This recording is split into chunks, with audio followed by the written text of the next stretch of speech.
राधे राधे दोस्तों, संस्कृति व्लॉग में आप सभी का स्वागत है। सबसे पहले तो आप सभी को देवउठनी एकादशी, जिसे प्रबोधिनी एकादशी भी कहा जाता है, उसकी हार्दिक शुभकामनाएं। तो मैं देवउठनी एकादशी की व्रत कथा पढ़ने जा रही थी, तो मैंने सोचा क्यों ना आप सभी को भी इसका श्रवणपान कराया जाए। कार्तिक मास के शुक्ल पक्ष की एकादशी को देवउत्थान, देवउठनी या प्रबोधिनी एकादशी भी कहते हैं। मान्यता यह है कि इस दिन भगवान विष्णु क्षीर सागर में 4 महाशयन के बाद जागते हैं। भगवान विष्णु के शयन काल के 4 मास में विवाह आदि मांगलिक कार्य नहीं होते हैं, लेकिन देवउत्थान एकादशी के बाद से शुभ और मांगलिक कार्य शुरू हो जाते हैं। इस साल यह एकादशी आज यानी रविवार 14 नवंबर को है। वैसे तो भगवान विष्णु के योग निद्रा में जाने और उनके जागने को लेकर कई कथाएं हैं, लेकिन उनमें से सबसे प्रचलित एक यह कथा है। एक समय की बात है कि माँ लक्ष्मी ने भगवान विष्णु से पूछा कि हे नाथ, आप दिन रात जागा करते हैं और जब आप सोते हैं तो लाखों करोड़ों वर्ष के लिए सो जाते हैं और उस समय समस्त चराचर का नाश भी कर डालते हैं। अतः आप नियम से हर वर्ष निद्रा लिया करें। लक्ष्मी जी की यह बात सुनकर श्री हरि विष्णु नारायण बोले, हे देवी, तुमने ठीक कहा। मेरे जागने से सब देवों और खासकर तुमको कष्ट होता है। तुम्हें मेरी वजह से जरा भी अवकाश नहीं मिलता, इसलिए तुम्हारे कथन अनुसार आज से मैं प्रतिवर्ष 4 मास वर्षा ऋतु में शयन किया करूंगा। उस समय तुमको और देवगणों को अवकाश होगा। मेरी यह निद्रा अल्प निद्रा और प्रलयकालीन महानिद्रा कहलाएगी। मेरी यह अल्प निद्रा मेरे भक्तों के लिए परम मंगलकारी होगी। इस काल में मेरे जो भी भक्त मेरे शयन की भावना कर मेरी सेवा करेंगे और शयन व उत्थान के उत्सव को आनंद पूर्वक आयोजित करेंगे, उनके घर मैं तुम्हारे साथ निवास करूंगा। देवउठनी एकादशी को देव प्रबोधिनी एकादशी के नाम से भी जानते हैं। देवउठनी एकादशी पर व्रत रखना बहुत फलदायी माना जाता है। एकादशी के व्रत के दौरान पूजा के समय इसकी कथा का भी पाठ और पठन करने से भगवान श्री हरि विष्णु प्रसन्न होते हैं।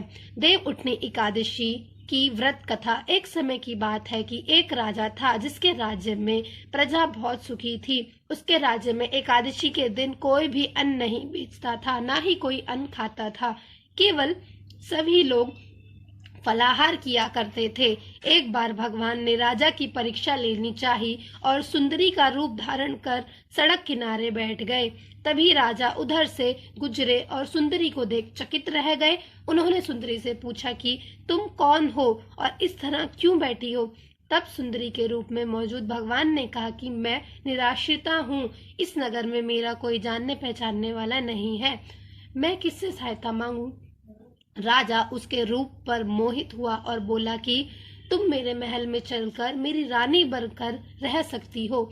इस पर सुंदरी ने कहा कि मैं तुम्हारी बात मानूंगी, लेकिन तुम्हें राज्य का अधिकार मुझे सौंप देना होगा। इस राज्य पर मेरा पूर्ण अधिकार होगा और मैं जो भी बनाऊंगी वो तुम्हें खाना होगा।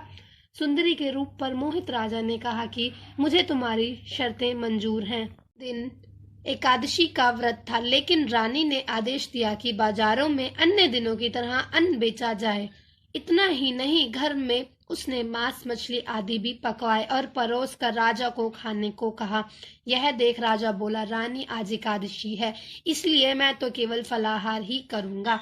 तब रानी ने राजा को उनकी शर्त याद दिलाई और बोली, या तो खाना खाओ, नहीं तो मैं तुम्हारे बड़े राजकुमार का सिर काट दूंगी। राजा ने अपनी स्थिति राजकुमार की माँ और बड़ी रानी से कही तो बड़ी रानी बोली, महाराज आप धर्म न छोड़िए और बड़े राजकुमार का सिर दे दीजिए।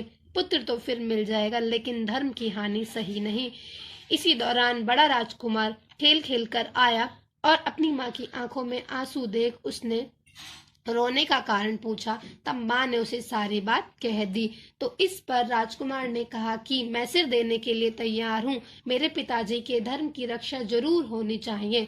राजा दुखी मन से सुंदरी के पास गए और राजकुमार का सिर देने को तैयार हुए। तभी सुंदरी के रूप से तभी सुंदरी के रूप से भगवान विष्णु ने प्रकट होकर उनसे कहा, राजन, ये तुम्हारी परीक्षा थी और तुम इस कठिन परीक्षा में सफल रहे हो।